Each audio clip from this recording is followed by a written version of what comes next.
Welcome to Blaise the Trail podcast, bringing you authentic and vulnerable stories that will inspire you to breathe fire on this world and become your own hero. Here's your host, Blaise Hunter. Hello, welcome to Blaise the Trail podcast. I'm Blaise Hunter, and I am a fertility expert. No, I don't help people get pregnant. This is a different type of expertise. I actually inspire women to birth confidence, to birth their business ideas, books, dreams, ideals, and passions, as well as their goals, and discover peace amongst infertility. After going through my own sets of traumas and tragedies, dealing with a rare disease, and experiencing 3 miscarriages, I decided to take charge of my life and not let life happen to me, but rather become the hero of my own life. I am not barren. I continually birth my purpose every day. So that's why I've created this show, to demonstrate how even though we all experience setbacks and disappointments, we still have a destiny to birth. We just need to blaze the trail and be expecting. This podcast will inspire you to lean into your hardships and allow them to be the vehicle that transports you into becoming the hero of your life so you can breathe fire on this world. This week's episode is called A Culture of Kindness. And some points we'll cover are bringing human kindness back into humanity, dissecting why there's so much unkindness in the workplace and in the world. Can one act of kindness change the world we live in? And is unkindness really a result of lack of self-love? And I have my wonderful friend, Nahla Summers, here to speak on this topic. A culture of kindness theory was developed by Nahla and has since grown into a working practice that many organizations aspire to be part of. Nahla, after the death of her partner, had always remembered the kindness of a stranger in her time of grief. So much so, she started up Sunshine People. She takes on a yearly challenge, and instead of asking people to show support by sponsoring money, she asks them to instead simply go out and do an act of kindness for a stranger. She, in turn, became the accidental researcher of kindness as people gifted her more and more information about kindness, everything from books to people. What she discovered after all this experience and information was that after 15 years in the corporate world, the main issue within most workplaces was very simply unkindness. It was the cause for people leaving, the reasons why stress and anxiety were prevalent in the workplaces. It was the reason people became disgruntled and lacked motivation. Unkindness was affecting our productivity on a global scale. Nahla works with a small team of freelance consultants and coaches whose specialties are different, but with emotional intelligence as the ultimate foundation of the training and work they have undertaken. She is an author, award-winning advocate, and a trailblazer, and a dear friend. Welcome, Nahla, to the show. Thank you so much for inviting me. I'm so happy to be on your show today. This is so amazing. And a little backstory of how we know each other is that I was living in the UK last year. We were both speaking at the Fearless Women's Summit in Birmingham, and you were one of the last speakers. And that was like 6 months ago or 10 months ago, and you left such a deep, lasting impact on me just from your vulnerability and how much passion you have for your topic that you were speaking about, all about creating kindness. And I just wanted to say thank you. You were so amazing in that 20 minutes. You truly impacted the room and impacted my life. Thank you so much. It means the world. Thank you. A kindness in itself to share that experience with me. Totally. And it's so simple, and yet we're going to talk about this more, this culture of kindness. It's a simple word, but it's very complex. And I think it's really affecting many places, many portholes, many branches of our lives. And we need to get back to simplicity of the word, right? Yeah, absolutely. You see, what happens with kindness is people will see it as being a bit fluffy. And so therefore it's related to, playgrounds and children and schools. And we talk about be kind to each other. But actually, it really has a place within many other areas. Yes, of course, education, but education within adults, within workplaces, within our politics, more so than ever in so many of our countries. but within our social media and the way that we communicate. And kindness really is umbrellaed by several core values. And kindness is becoming more and more important. I think, we saw coronavirus, we saw what has happened with that, and we have seen that, lots of people have come together off the back of it. People have got to know their neighbours that they didn't know before through it. And always when, society's back is up against the wall, so to speak, is when kindness really can prevail, or not, as the case may be. But it's certainly brought out, I think, the best in society. So yes, it's definitely got a place, and it's ramping up right now. Oh, absolutely. And I think, COVID has dealt us a lot of blows and setbacks, but also I think it's presenting us a gift to really lean into that and explore that beautiful word of kindness and make it an action, not just a fluffy word, but make it a beautiful action for this world. So I'm so excited to have you on and really dive deeper into this topic. I said a little bit about your bio, but can you just tell us more of your backstory and what made you take this journey of pursuing a culture of kindness? Yeah, so, as you quite rightly said, really, I am definitely the accidental researcher of kindness. I did not intend to enter down this road, but I had spent 15 years in the corporate world, was living in a beautiful cottage by the sea with my partner, thoroughly really enjoying life and set myself up for the life that we were going to live together, and had a bucket list and all the things that we wanted to do. And very tragically, he died on a charity cycle ride very suddenly. He called me and said he thought he was having a heart attack, and that was really the last conversation that he had. And from there, life, as anybody who's listening to the podcast will know and fully appreciate, anyone who's gone through a journey of grief, everything changes from that moment on. And my life did. I continued into the corporate world, but everything just did not feel right. But before that, what happened when after Paul died was I stopped leaving the house, and it got worse and worse to the point that I couldn't have people in the house either, where people, I'd been letting people in. And I guess this went on after the funeral. It went on for another 2 months.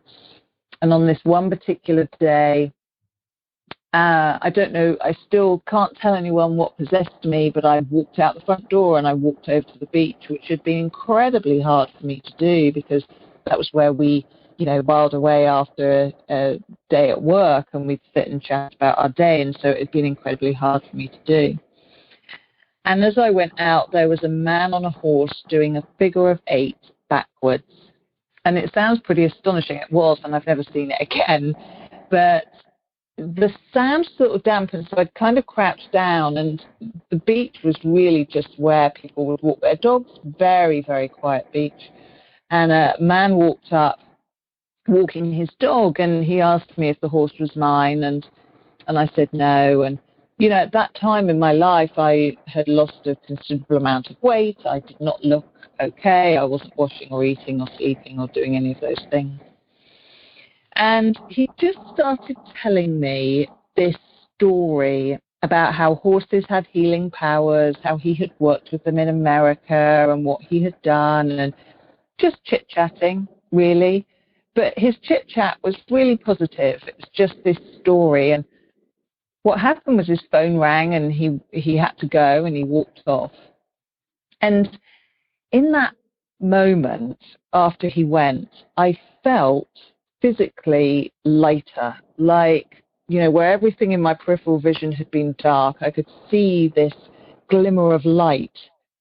And it wasn't, suddenly everything was okay, and I was like, oh, I'm healed from the grief. That wasn't it. But it was something that became the catalyst for me 6 months later, climbing Kilimanjaro, having raised £14,000 for my partner's chosen charity that I thought he would want us to raise money for. Now, that moment with the stranger on the beach was really so tiny. I talk about it as the power of 10 minutes. It was so tiny, but it was enough that I felt physically and emotionally different through his kindness. And now I had understood the power of it, but I had kind of let it pass by. I'd raised this money. And when I called the charity and said, oh, what can we do with the money? They said, oh, well, it's just gone into the big pot. It doesn't work like that. We haven't accounted for it like that. It came in bits and pieces, and so we can't go back and account for it. So I thought, I don't want his memory to be about that. I made his memory about money, and that wasn't what our life was about. And it wasn't what became the catalyst for me starting to live my life again, and that the power of 10 minutes. So I decided that, well, the challenges that I was setting myself were starting to help me. And so I decided that I would carry on doing the challenges, but I would ask people to do an act of kindness for a stranger instead, because it seemed more fitting, really, in so many different ways. And I just started doing it. I can remember the first year I did it, and I asked friends and family. That's how it started. I just asked my friends and family, and most people said to me, oh, can't I just give you £10? It'd be so much easier. They just wanted the easier option.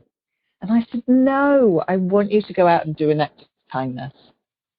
And I'll share with you the first story. I mean, I have hundreds of stories now, but I'll share with you the first story that made me realize that this was absolutely the right thing I should be doing. A friend of mine had promised he would do an act of kindness. He said he didn't know what it was, but he would at some point do an act of kindness. And up pops on social media a couple of weeks later a story of his act of kindness that he had done. He said he'd taken his son for his son's birthday out to an event that had in fact been cancelled. And so they were walking back up through the city that they lived in to find something to go and have a meal for his son's birthday instead. And as they walked up through the city, his son, they saw a homeless man, and his son said, oh, can I give him the 10p that's in my pocket, Dad? And his dad said, oh, yeah, you can. And he rummaged around. He said, it's like 50p. And so he felt a bit embarrassed because he only had his card, but he gave his son the 50p. And so his son went over and gave the homeless man the money. And off they carried on, and they carried on walking. And his son said to him, why is he homeless? As a curious 10-year-old. And his dad, my friend, said, well, everybody's stories are different. He really didn't have an answer for him. And he said, and then I remembered I needed to sponsor you. So I asked my son, well, would you like to invite the man for your birthday meal? It's your birthday, and you can invite him, and we can ask him about his life if you want to do that. And his son said, yeah, let's do that. And my friend said, and then the fear came over me. What have I done? Have I now put my son in danger? And all of this fear, the fear of kindness, I call it, that we all have so often. And that fear came over, but he promised his son now, and he promised me that he would do it for Sunshine People and to support me climbing Snowdon, which was my first challenge for Sunshine People. And so they went back and they asked the man to go for food, and he said, we bought him sandwiches and drinks and what they had for their tea. He said, but actually what we took away from that meal was much more than we gave that man in food. And my son learned that there's a fine line between his life as he sits on the street and our life. There's just a couple of decisions away. It was an incredible sharing of information and powerful. And he said, my son will remember that forever. Our privileged life is so easily lost, and that we should respect other people. And that was year one. That was year one. And when that story came through, I thought, this is important work. This is important because this isn't about somebody just going out and, doing something nice. This is about raising a much higher awareness and frequency to people who don't consider themselves unkind by any means, but they're not necessarily going out and actively looking for those ways to face the fear of kindness, show up and be vulnerable, sit and be present with someone and really hear them, really hear their story. And all of those things were encapsulated in, education and kindness into that young boy's eyes to understand that you have to consider everybody's story. You stand in the shoes of somebody else and show empathy towards them, no matter what they look like or appear to be. And that was, and that was the start. I'm 7 years on now from that incredible story, and they just go on, really. Yeah.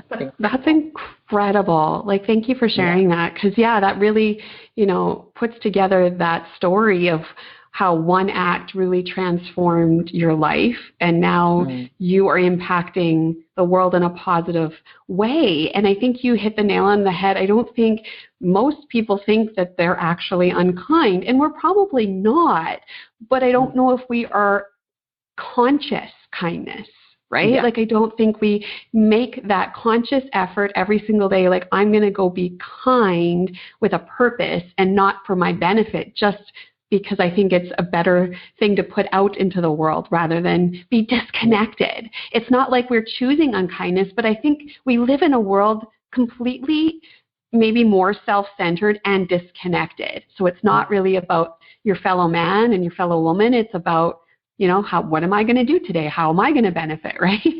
Yeah, absolutely. And so when you think about the reactions, it's the reactions that we have, right, to all these things that are going on in the world. It's not necessarily about going out and doing an act of kindness or just doing an act. It's about how we react to the things that are around us to show more empathy towards the things that are happening. So we can look at our political arena and we can get very hateful about it. Yes. But then we also need to understand that there are a whole load of other things going on that we don't get party to. We can look at the press and media and be driven by the stories that are going on in there. But again, we don't know the rest of the story that's going on. And we are also taking a very, very tiny snapshot of the entire world. So there's it's a very powerful, it's not fluffy, kindness is not fluffy. It's about really embedding it into our lives, who we are, how we react to stuff, how we talk about things on social media, reactions on social media. I read some comments and I think, whoa, we just need to think about this and just be kinder to each other, because it's visceral hate. And when you've got that visceral hate, there's nowhere else to go from that. If somebody's hateful and you're kind back, it burns out. There's nothing left. But otherwise, all it does is just keep fueling it. And so it absolutely has its place right now in the world. And so, that totally leads me into the next question is, why do you think we have lost that human kindness in humanity? It's not fluffy. It's not just, paying for someone's cup of coffee or tea in the drive-thru. That is kind, but it's about a way of living. It's being conscious and just waking up and being kind in your presence, right? And so why, in all of your experience then as the accidental researcher, what have you realized that is the reason, or is there a reason why we've lost a little bit of that being presently kind? I think it's interesting because I don't think we have. actually. Okay. So what happens is, if you look at the history of kindness and how stuff has come about, and I think I touched on it earlier, what happens in the history of kindness is it really presents itself when society has its back up against the wall.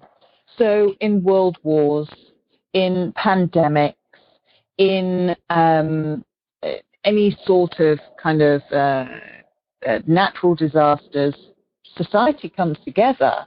They do. You look at those people and people start to help each other, and charities are formed to support those people who have lost everything, and so it goes on. People come together because what we recognize in the human brain is you don't want to be the last man left on earth. You actually need to protect each other because you recognize that we need each other. So unkindness tends to happen when it's all a little bit easy, and people then start to become very needy of, oh, I want more things, I need to be more protective of what I've got. And that can happen. That happens. Certainly it happened in the UK here with the pandemic, and people panic bought and didn't really think of other people, because also we have that side as humans, in the fact that, we will immediately want to care for our families first of all, and it's not just about us as humans, but we want to protect our immediate own, and so we need to feed them and house them and make sure that they're okay, and we will do that first and foremost. So, and the media will pick up on those stories rather than, the community and the sharing. Mm-hmm. And, people have panic bought because actually they supported their whole street because they're all elderly. Those stories won't necessarily come out, but the panic buying will, for example. So if you look at the history of kindness, that's really how it's come about. And I think when you look at a group of people, when you look at the media or social media, you can see unkindness. Mm-hmm. But when you have two people in a room, you will always find kindness mm-hmm. between them. Yeah. And I think, we think of it too largely in many ways. I don't think that's a word, but too broadly to say, oh, all of society is bad. But actually, when you look at all these beautiful pockets of people and society and communities, there's some amazing things going on. And the more we talk about those and the more we focus on them, the more kindness breeds off the back of it. And the more we say that's the right behavior, then everyone follows suit. I love that. And that's an interesting take because, yes, I think we could go maybe the easy route of the negative, right? And it's easy to sell the negative. It's easy to focus on the negative. It sells more. It's more gritty, right? But like you said, when you get people in a room, there's kindness. So I think it's really going back to what I said of like the connection. And I think we are disconnected with broad social media, broad instant information, but when we can bring it back and connect it and bring it to like one-on-one and bring people in our life, in our circle, in our community, then there is a lot of kindness. We just need to connect the dots and really shed the light on how much human kindness there is in the world, right? Yeah. It's incredibly fascinating. You can go onto one social media and see incredible kindness. Somebody puts a post about them having a bad day, and there's, 50 people will come forward and say, give me a shout. You'll see this wonderful interaction. You can go to another social media site, and there's this visceral hate of divided opinions. And I think as humans, we make a decision which one to keep kind of persevering with and stick on with, and all of those things. But it's a choice. That's down to every individual whether they want to feed themselves with that negativity, or whether they want to use it to social media to spread love and kindness and great stories and positive messages. So social media has has a place, I think, especially in a broader sense. We can be more connected. And I think we've definitely shown that in COVID. People were able to share concerns and communicate. People who were alone were able to jump on calls with people and video calls. All of this technology has, yes, we understand that it's had an impact on mental health, but it has also saved many, many people, I believe.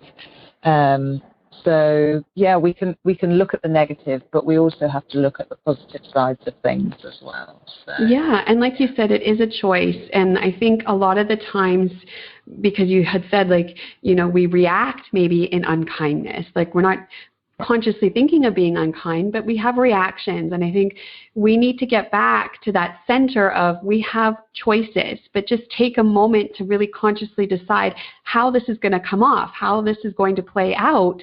I have one way or another. It's either kind or unkind. We need to boil it back down to it is that simple. It is our choice, and let us choose the kind route rather than anything that could come off as unkind, right? Yeah, absolutely.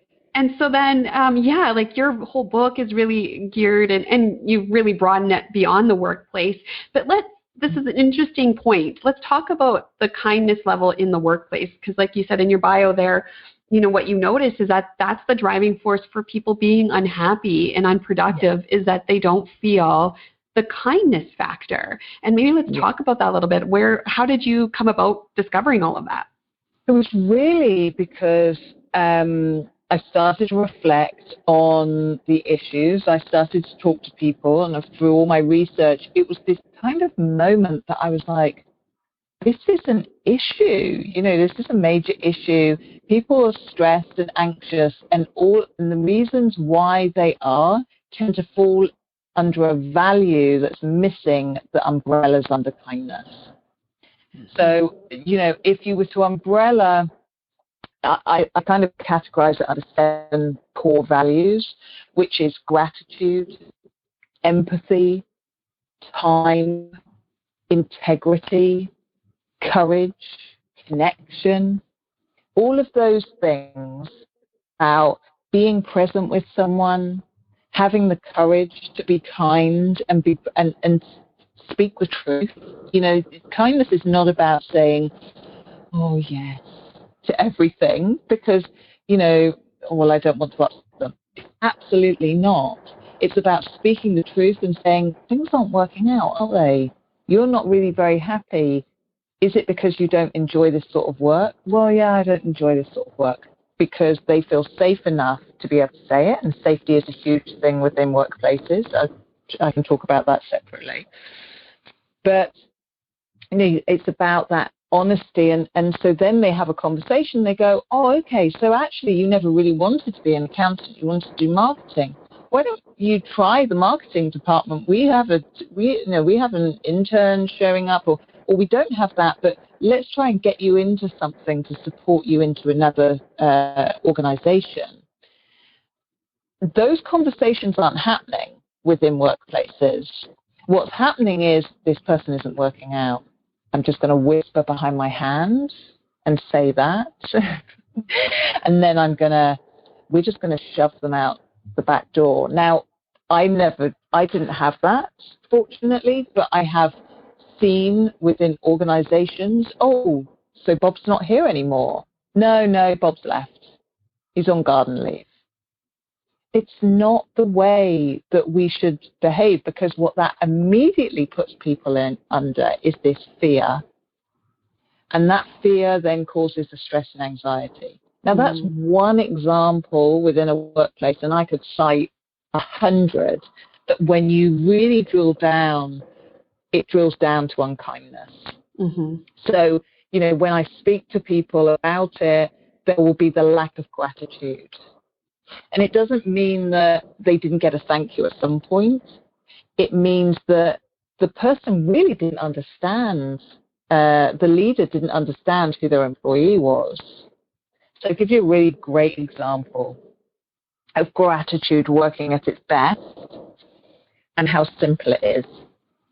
So I have this wonderful woman that does blogs for me, for Sunshine People. She loves Sunshine People, and she's become a dear friend of mine ever since.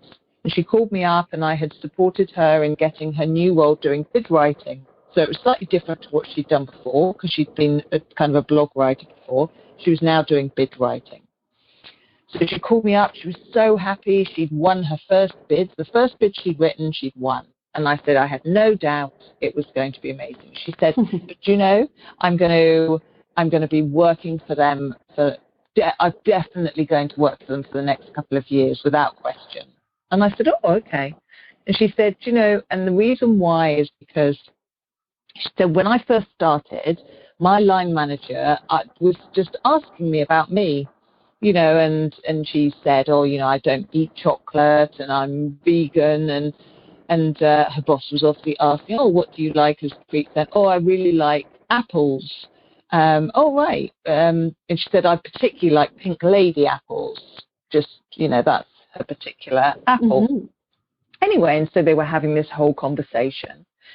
Anyway, after she won the bid, there was a bit of a celebration because they had all worked so hard.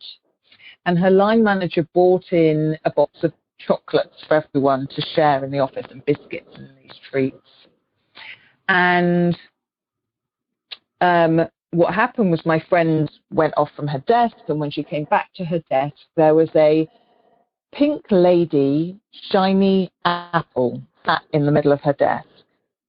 Mm-hmm. And she said, for that, I will work 2 years for them to start with, without question.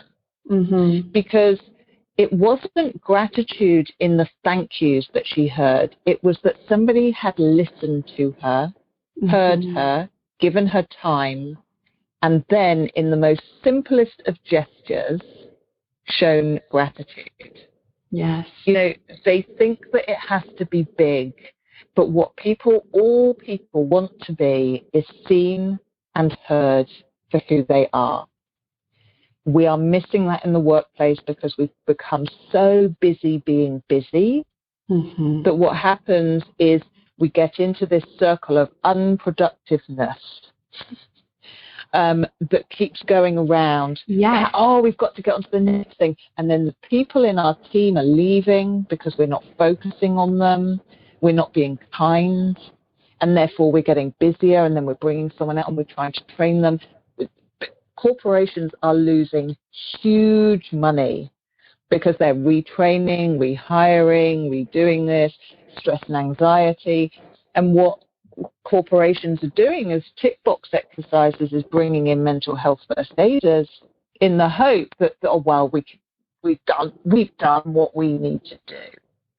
But that isn't the answer. The answer lies in really getting to the roots of the problem and having really open and honest conversations about vulnerability and about how we talk to each other in workplaces, what are the organizational morals that we're going to conduct ourselves in, how are we going to hold meetings, how are we going to hold each other accountable. You know, I mean, I could talk all day about this, but, you know, it's not fluffy. It's actually fundamentally the issue that's ruining our workplaces. And if we don't start addressing the kindness and unkindness ratio, then, you know, our stress and anxiety will not get better. It doesn't matter how many ping pong tables you put into a rest room or, you know, relaxation rooms. If you don't fundamentally address the issue of culture, we won't see a change within workplaces. You know, so yeah, it's incredibly powerful, and I could talk all day about it. Of course, go and buy the book, of course. But yeah, it's about making that change, and it takes a while to change culture. You know, it's not a simple fix like, you know, let's get a mental health first aider and oh, that's it, problem solved. It is much more deep rooted, and often people don't want to do the work for their organization, but I can tell you it's more cost effective for them. It will keep staff happier and stress free. You know, it engages everyone and it will see you grow your organization for sure. I love, those points that you're making hit the nail on the head, because so I often talk about self-love, because I've gone through my own, self-hatred and bad self-esteem. And, it presents in different ways for everybody, but we all battle low self-esteem at some point in our lives. We all battle that. And, it really shows how we react in our lives. And I often found and I'm sure you can admit too, we've all been unkind at one point in our lives to someone, somewhere in our lives. And I've been really reflective, because I've noticed patterns in my life where I lashed out, or I got competitive, or I did something unkind, but it wasn't anything to do with them, really. When I took a step back and reevaluated that about myself, it was reflection that I didn't like something about me, that I didn't feel good enough, that I did, there was something going on with me and it wasn't them. And that's something I wanted to talk to you. Do you think that kindness versus unkindness is just the product of how we as humans let our pain and hardships affect us? Either we turn our pain into our purpose and choose kindness, or we let it harden us and it sours us a bit and let us be unkind. Do you think that? Yeah, absolutely. Kindness is the conscious choice when somebody's really not being very kind, or it's very challenging to replace that with kindness and to replace that with understanding. It is. It's challenging. When you are stressed and anxious, when you're busy, when somebody's just cut you up, it's really a conscious effort to choose kindness above everything else. I write books about it and do workshops and teach people about how to change to a culture of kindness. But I can tell you now, I have to dig deep when I'm stressed out to really embrace kindness. Yes. And sometimes it takes me a minute or more than a minute where I say, actually, I'm sorry I reacted like that. I'm much more reflective than I've ever been, and that's just a growth. I think, we do that as humans. We make a choice whether to grow or we make a choice to stay as we are. And I'm definitely on the journey of growth. And so, even myself, I know how challenging it is when everything's going on around us. But when we do choose that journey of kindness and we go, no, I'm gonna choose kindness over this. I know I'm stressed. I'm just going to explain. I'm really stressed. I'm really sorry about that. I'm just kind of reacting to that, but I'll be okay in a minute. And we communicate. As I say in the values, we communicate that. We feel better. We do. We really feel better about that, and we're not projecting onto that other person. That person also feels better because they go, oh, I understand now why they're doing that, because we communicated well. So, yeah, it does. But it's, as you talk about this kind of kindness and unkindness, and it's just allowing pain and hardships, absolutely, it does come out from pain and hardships, but it's a choice that we make. It is. And it's, I always go to the golden rule where I grew up from, where it was like, do unto others as you would have them do unto you. And I think that's take that pause and just be reflective. And I think that's what we need to teach in this culture, in this world, is just take a few seconds and be like, I did a post yesterday on my Facebook of, either your words help or they hurt. They only do two things.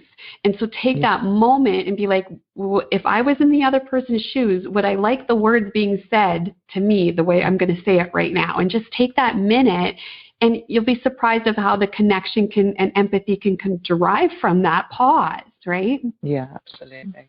Absolutely. And it's just about creating that better culture and being the change rather than contributing to unkindness, to rushed reactions, to all of this, because it just breeds more unkindness. So why not, take that conscious step and say, I'm going to choose to be kind in how I live each day, right? Yeah, standing in the shoes of somebody else is often what I talk about. Imagine yourself actually physically taking a step and you're taking a step into their shoes. Mm-hmm. And then for that minute, think to yourself, of all the things that you know are going on in their life, but also all the things that you don't know are going on in their life. So do you know what's going on in their home life? Do you know exactly, and all of those things? And when you really step into a person's shoes, then you go, oh, okay, I'm just going to let that go. And it's very interesting when you start to open up and be more honest and say, do you know, I'm really sorry, I'm just a bit stressed right now. The people around you do the same. Mm-hmm. So when you intentionally start doing that, other people follow. And I can tell you with my own family, that's exactly what it is. There's more open and honest conversations that happen because of that. You start something, it breeds more of it. Kindness breeds kindness. I always talk about that. So, yeah, it's hugely important. I love that. Kindness breeds kindness. Yes. Mm-hmm. And it doesn't mean making this choice every day that you're never going to be unkind, because we're human and we're stressed, like you said, and things are going on in the background. But it's being reflective when you can admit what you just did or said or something that wasn't kind, and I realized that wasn't. And that's okay to say. That doesn't make you an awful person. It just makes you human, but make you a conscious, reflective one, right? Yeah, that's right. And when somebody, bangs into your car, you're going to call them some not very nice names. And, all of those things are going to happen. But it's just reflecting and, keeping it real, really. Yeah, and just creating that ripple effect, which you have been such an amazing, leader in this whole cause of just being kind in the world, and how that turned your life around. And it's helped me. There's been moments where you just felt connected and someone was just sheerly kind for no other reason to share that connection with you and that empathy. And so let's talk about some of the things that you've been doing, what's coming up for you. Last year, you walked 500 miles simply asking people to be kinder through wind and rain, visiting schools, and around 25,000 acts of kindness happened because you did start that conversation about kindness. Let's talk about some of these amazing feats that you've accomplished and what's next. I know you have something big happening next month. Let's talk about that. What's happening? Yeah. So I should tell you about one of the stories, actually. I don't know if we have time, but I'm going to tell you anyway, because it's just there's always something amazing that comes out of the challenges that I do. In 2018, I cycled across America, and I hadn't owned a bike in 20 years, and I bought it 6 weeks before on Gumtree. I don't know if you have Gumtree, but it's like a resale site online. So, I bought this kind of secondhand bike 6 weeks before, and that was a challenge in itself. And then, of course, I did the 500-mile walk. Now, what happened, and I was doing it in schools, and what happened was I managed to get the media, and the media interest really was the thing that generates, because when you start a conversation about kindness within the media, people go, oh, I'll do an act of kindness to show my support. It's much, for many people, that's much easier than being able to give money that people may not have. And so I was walking along the canal, which is like a set river for riverboats. I don't think you have canals. But but it's like a little river that doesn't really move, and these flatboats go along them. It's very beautiful, the canals in the UK. So I was walking along this canal bit, because you walk along these little towpaths, and this little boy came by on his bike and his mother behind, and I had about 3 days before been on the television on the local news, and anyway, she goes past me, she screeches to a halt, and she said, Rupert, come back. You need to come back quickly. It's the lady from the television. And so they came back and started this conversation, and she said, Rupert, now tell the lady what you've been doing since we saw her on the television. And so he's a bit shy, and he tells me that he's been making these little treasure boxes for his friends, and he'd been giving, what did your friends say? Mum says, and they were all very happy, and they've been sending the text messages through the mum to the mum about how happy the children were because of the kindness that he had given. And I said, wow, that's amazing. He was 5 or 6. He was small. And I said, wow, that's amazing. I said, so do you think that you've made those your friends happy? And he looked at me and he nodded. And I said, and do you think that because of your kindness making them happy, that they will go on and do kindness for other people? And he looked at me, and then he looked up to the sky as though the penny was dropping, as though, oh yeah, I get it. And he suddenly realized that his behaviors had consequences that affected other people.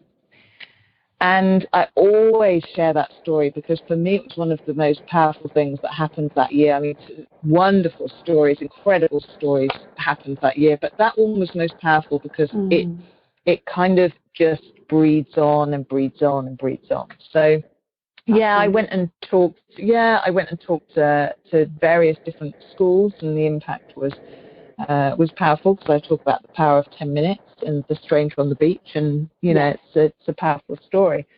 So yes, you see, these things keep getting bigger is the issue. I do quite a few small things every year for the last 7 years. I've done lots of small things. I had some foster children, and we did a challenge, a small challenge, and they've all been day challenges until I sold my house so that I could do the cycle across America. So it's kind of just got bigger and bigger, really. And now this year I thought, well, I've kind of pivoted a number of times, but now I leave in 4 weeks on the 1st of August.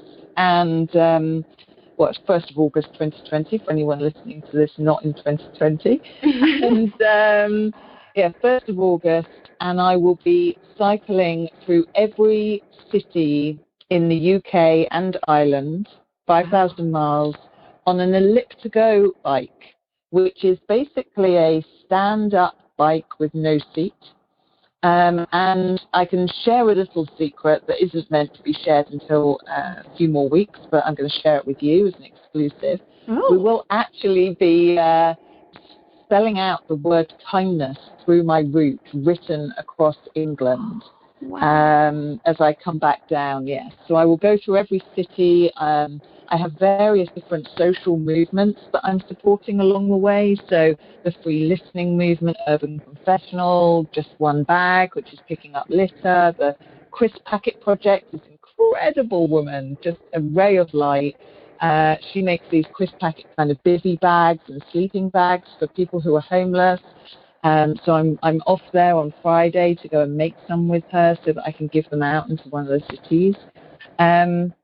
So I'm supporting all these different movements and just trying to highlight them, really, the great work that they do. They don't do it for money. They just do it to do good in the world, and because they recognize that there's a challenge somewhere. So yeah, it's going to be momentous. It's being made into a film. So yeah, it's going to be big. All of that is kind of being done by myself and some students that have come on board. I've got a brilliant supporting person who's the expedition leader, who's kind of going to drive his van and just be around and just be great, and has promised to cook meals and make sure that we're housed and stuff like that. So yeah, it's a real kind of coming together of people to share a message of kindness. The documentary, the social media, the news and media that we get along the way is absolutely imperative, because all of those things, when we start to talk about kindness, people become kinder. Anyone who's listening to this, I applaud them to say, they will go out and feel like, oh yeah, I'm going to be kinder, and it might not last forever, but it will last for a little while. And when we keep talking about kindness, it just keeps building, it keeps snowballing. So it'll take me 4 months. I'll be on the road, for just over 4 months, and it'll be 6 days a week. 7 hours a day minimum on the bike. It's going to be a challenge. And if I make it this time, I think I'm gonna go on a holiday. That's what I'm going to do. Yeah. Be kind to yourself and give yourself a break, right?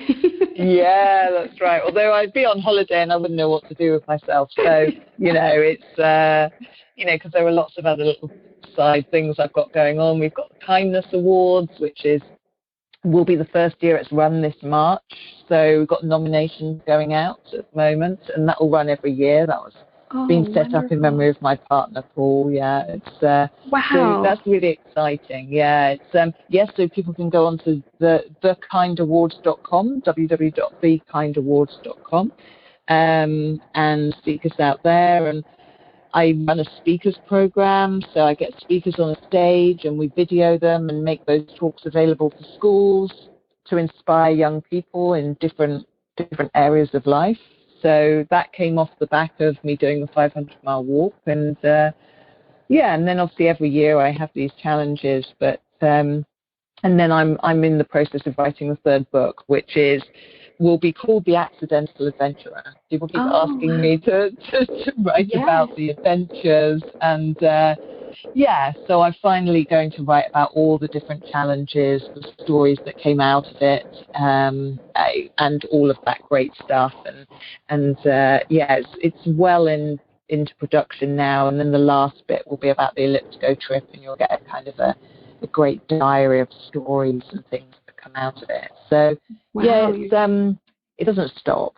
It doesn't. No, that's good. Like you said, it's a snowball effect and a ripple effect of just one act of kindness. It doesn't have to be this grand, huge gesture that you have to put a lot of thought in it. It's just waking up one morning and being consciously kind with yourself and with others in this world. And you're a product of that kindness, that one act. So thank you so much, Nahla, for coming on and just having this open conversation about kindness and creating that culture and a conscious culture in our life. And some points that we covered today, just to recap, is that kindness isn't fluffy. It's powerful.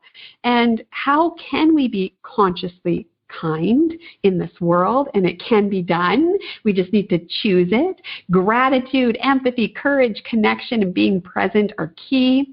We haven't necessarily lost kindness in the world, but we can maybe lose sight of focusing on it. So let's shift our perspective and shift our focus back on creating that culture and putting that out there, that we are a kind humanity. And there is power in the pause and just being reflective.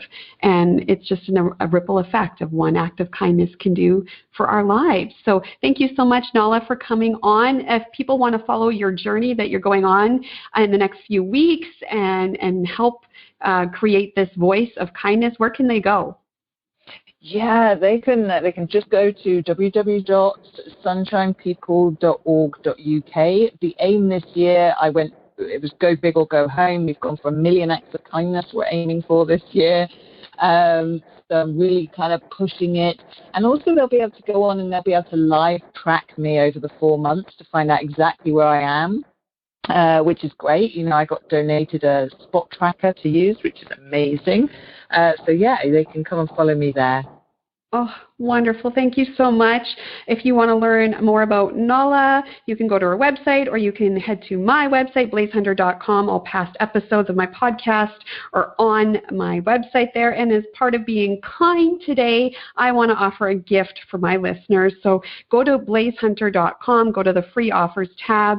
I have a map to peace and balance. If you're feeling anxious or if life is getting chaotic and out of control, that's my free gift to you, an act of kindness to the world that I want to put it out there. So that's it for this week's episode. Challenge yourself to be vulnerable, lean into the difficulties, and have these open conversations so we can be reflective and rise up as the heroes of our lives, and let us breathe fire together. If you've enjoyed this show, please subscribe and support Blaise the Trail podcast. Throw me a review. That's always appreciated. Thanks for listening. I'm Blaise Hunter. You've been listening to Blaise the Trail with Blaise Hunter. To learn more about how you can breathe fire and unleash the hero within, or to listen to past episodes, visit blaisehunter.com.